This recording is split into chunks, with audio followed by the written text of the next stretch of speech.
नमस्कार विद्यार्थियों।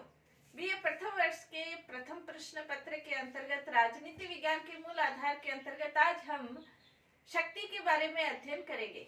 शक्ति क्या है, शक्ति की परिभाषा क्या है, इसके बारे में आज हम अध्ययन करेंगे। शक्ति के संदर्भ में यदि देखा जाए तो शक्ति की अवधारणा का अध्ययन प्राचीन काल से ही होता रहा है।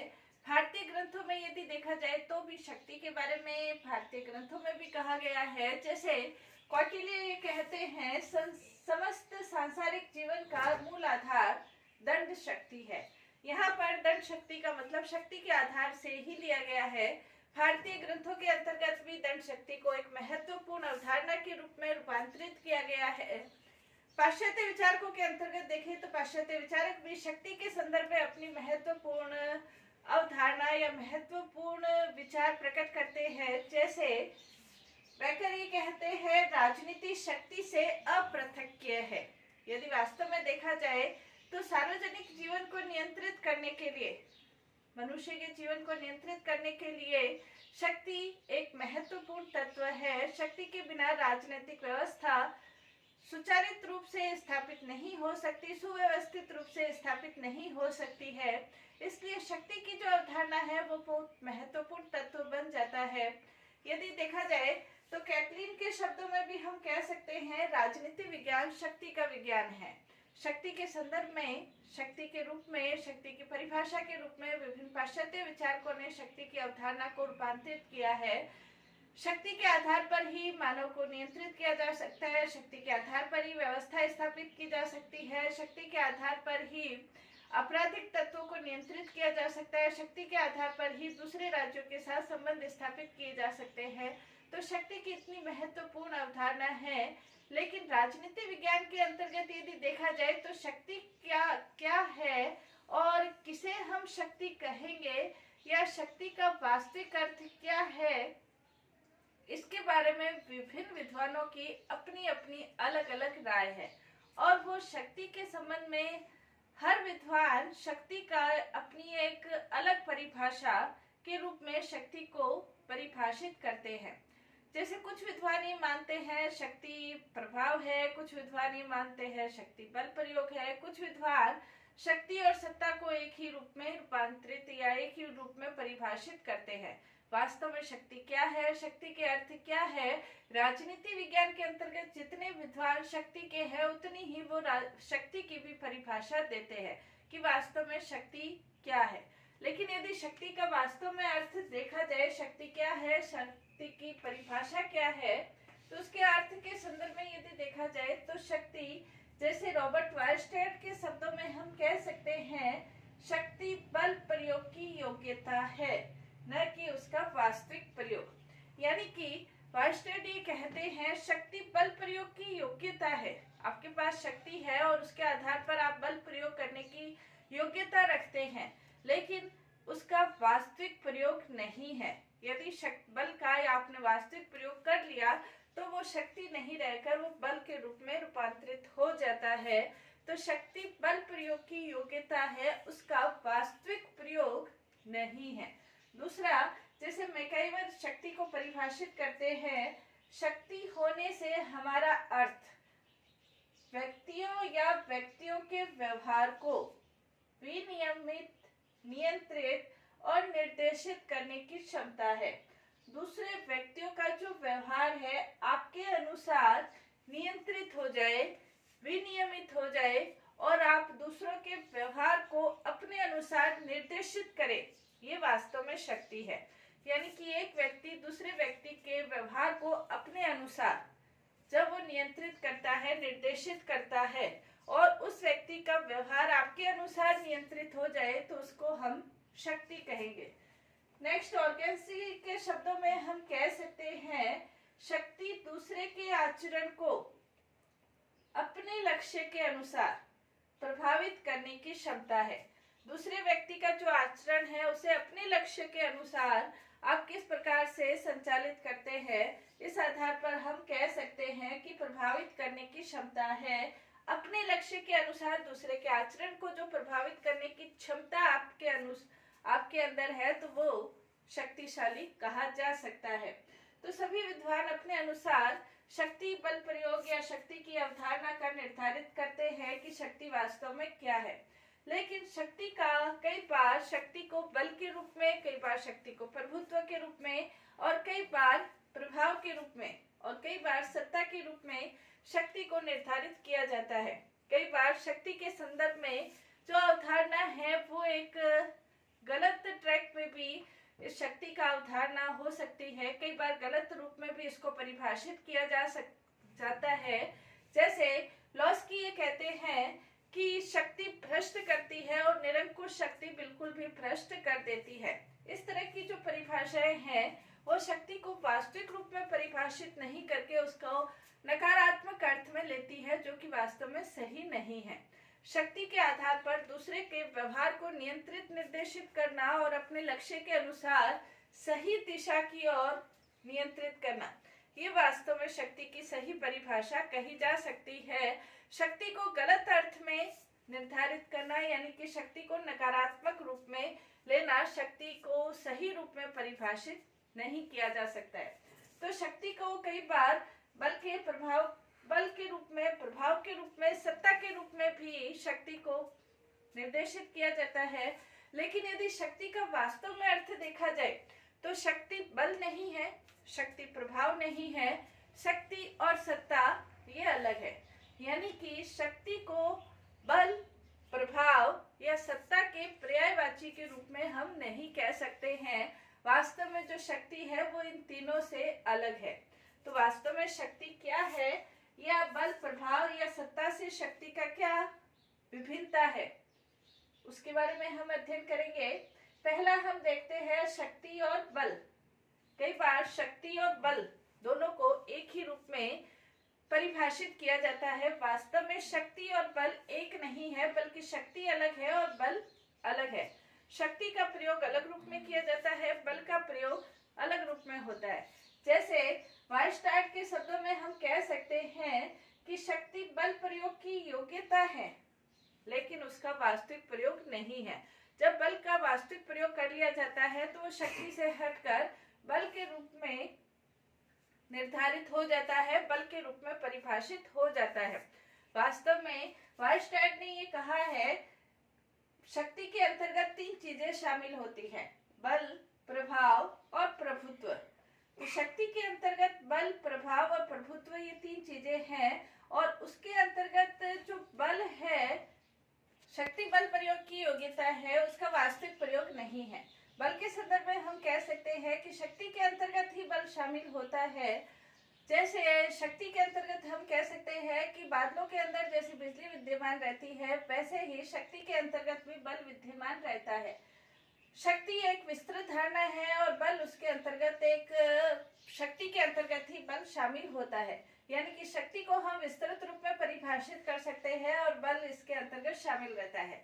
शक्ति प्रकट रूप में होती है, बल अप्रकट रूप में होती है। बल के कारण कई बार दमनात्मक रूप से शक्ति स्थापित करने की कोशिश की जाती है, लेकिन शक्ति के आधार पर हम कह सकते हैं कि शक्ति स्वीकृत होती है, इच्छापूर्ण होती है और प्रजातांत्रिक भी हो सकती है।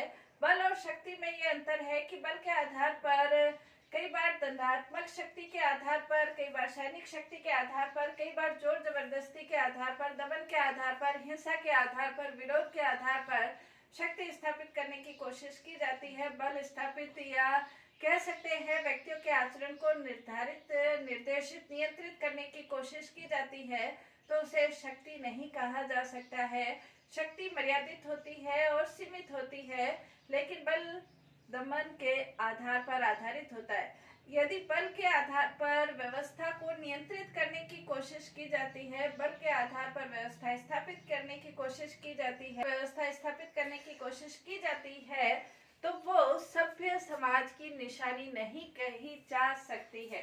इसके अलावा शक्ति और प्रभाव, यानी कि यदि हम एक लाइन में कहें तो शक्ति बल प्रयोग करने की योग्यता है, बल प्रयोग नहीं है। और जब बल प्रयोग हो जाता है तो उसे शक्ति नहीं कहा जा सकता है।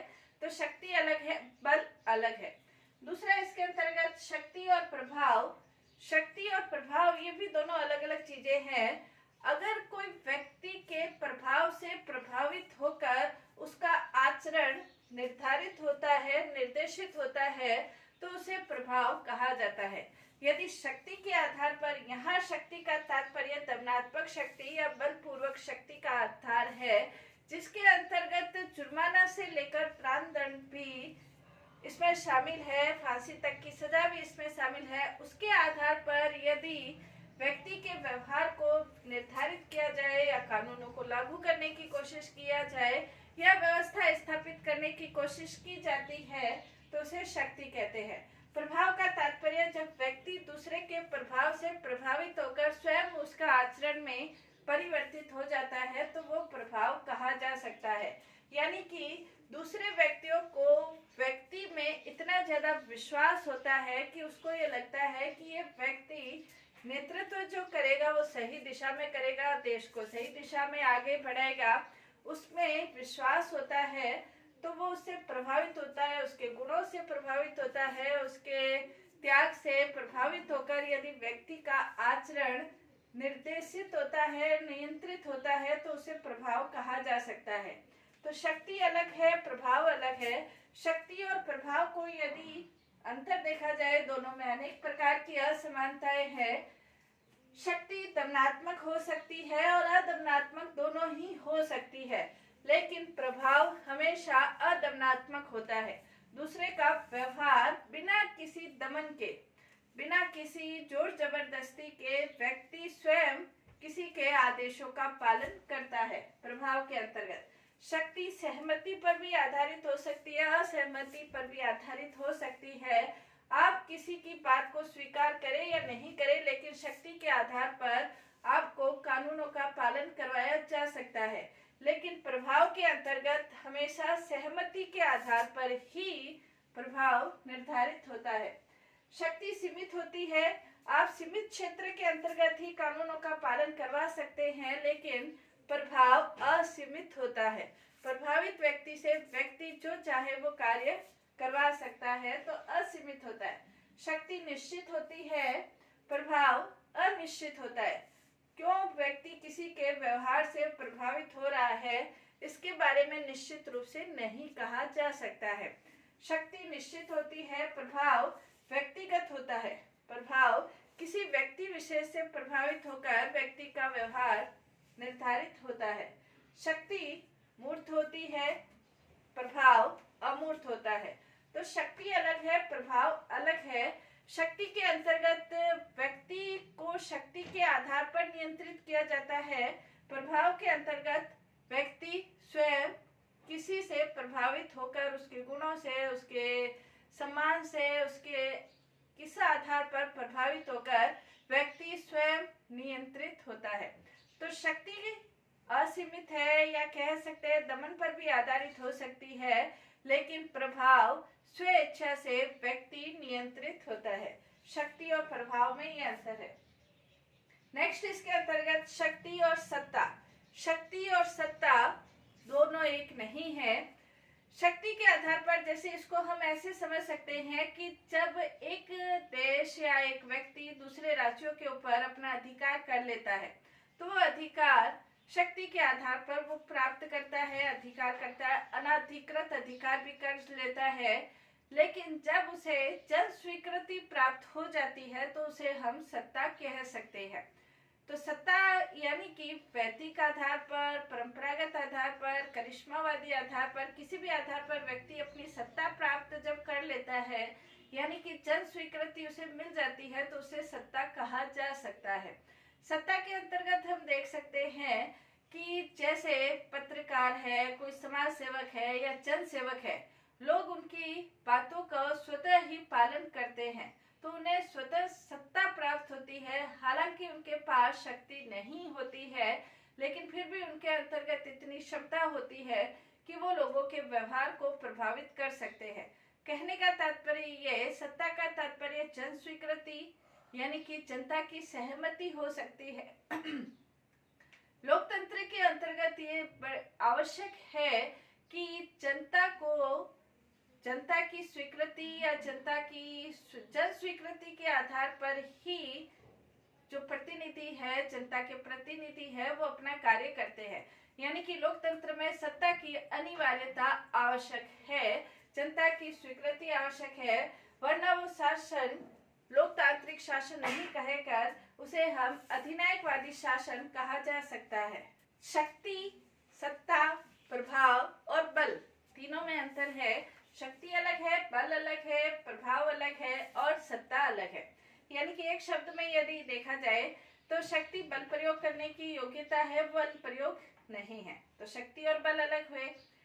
प्रभाव का मतलब व्यक्ति स्वयं दूसरे व्यक्ति से प्रभावित होकर अपना व्यवहार नियंत्रित हो जाता है, तो उसे प्रभाव कहेंगे।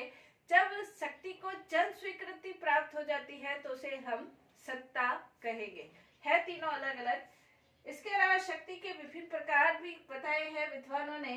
जैसे व्यवहार परिवर्तन के आधार पर शक्ति के 3 प्रकार कहे जा सकते हैं। व्यवहार परिवर्तन के आधार पर शक्ति के 3 प्रकार के अंतर्गत बल, प्रभुत्व और चातुर्य, यह शक्ति के 3 प्रकार है। बल के आधार पर व्यवहार परिवर्तन होता है, या प्रभुत्व के आधार पर होता है, या व्यक्ति अपनी चतुराई के आधार पर दूसरों के व्यवहार को परिवर्तन करता है। तो ये इसका प्रकार है। औचित्यपूर्णता के आधार पर शक्ति के 3 प्रकार कहे जा सकते हैं: कानूनी, परंपरागत और करिश्मावादी। शक्ति किस आधार पर उसे प्राप्त हुई है, कौन सा उचित तरीका, औचित्यपूर्णता क्या है जिसके आधार पर उसने शक्ति प्राप्त हुई है। तो उसके 3 प्रकार है: कानूनी रूप से, वैधानिक रूप से, जैसे चुनाव के आधार पर उन्होंने सत्ता प्राप्त की है तो ये कानूनी शक्ति या औचित्यपूर्णता के आधार पर शक्ति प्राप्त हुई है। परंपरागत रूप से, यानी कि परंपराओं के अंतर्गत, राजतंत्र के अंतर्गत यदि राजा का बेटा राजा बनता है तो वो परंपरागत रूप से। करिश्मावादी रूप से, यानी कि व्यक्ति का व्यक्तित्व इतना करिश्माई व्यक्तित्व है कि उसे शक्ति प्राप्त होती है। तो ये औचित्यपूर्णता के आधार पर शक्ति के 3 प्रकार है, मैक्स वेबर ने जैसे ये कहा है। इसके अलावा दृश्यता के आधार पर दृश्य शक्ति, अदृश्य शक्ति। कई बार देखने में लगता है कि इस व्यक्ति के पास शक्ति है, लेकिन उसके पीछे दूसरे व्यक्ति कार्य करते हैं जो कि वास्तविक शक्ति का प्रयोग करते हैं। तो दृश्यता के आधार पर, अदृश्यता के आधार पर शक्ति का प्रकार है। औपचारिक और अनौपचारिक शक्ति। औपचारिक शक्ति भी होती है, जैसे राष्ट्रपति के पास औपचारिक शक्ति है, प्रधानमंत्री के पास अनौपचारिक शक्ति है, लेकिन वास्तविक रूप में उस शक्ति का प्रयोग प्रधानमंत्री करता है। दमनात्मक रूप से शक्ति, अदमनात्मक रूप से शक्ति। शक्तियों के 2 प्रकार है: प्रत्यक्ष शक्ति या अप्रत्यक्ष शक्ति। प्रत्यक्ष रूप से किसी व्यक्ति के पास शक्ति है, लेकिन अप्रत्यक्ष रूप से भी शक्ति का प्रकार हो सकता है कि अप्रत्यक्ष रूप से वास्तव में उन शक्तियों का प्रयोग किसके पास है। प्रभाव के आधार पर शक्ति एक पक्षीय, द्विपक्षीय, बहुपक्षीय। शक्ति का प्रभाव एक पक्षीय है, द्विपक्षीय है, बहुपक्षीय है। ये भी शक्ति के प्रकार है। क्षेत्रीयता के आधार पर भूखंड विशेष तक शक्ति सीमित है, राष्ट्रीय स्तर पर शक्ति सीमित है, अंतर्राष्ट्रीय स्तर तक शक्ति का विस्तार है। तो क्षेत्रीयता के आधार पर भी शक्ति विस्तृत होती है। केंद्रीयकरण के आधार पर और विकेंद्रीयकरण के आधार पर भी शक्ति को 2 भागों में विभाजित किया जा सकता है। तो ये शक्ति के विभिन्न प्रकार है। तो शक्ति का अर्थ क्या है, शक्ति की परिभाषा क्या है, और शक्ति, बल, प्रभाव और सत्ता में क्या अंतर है, प्रकार क्या है, उसके बारे में आज हमने अध्ययन किया। नेक्स्ट क्लास के अंतर्गत शक्ति के स्रोत क्या है, कहाँ से शक्ति प्राप्त होती है, उसके बारे में हम अध्ययन करेंगे। धन्यवाद।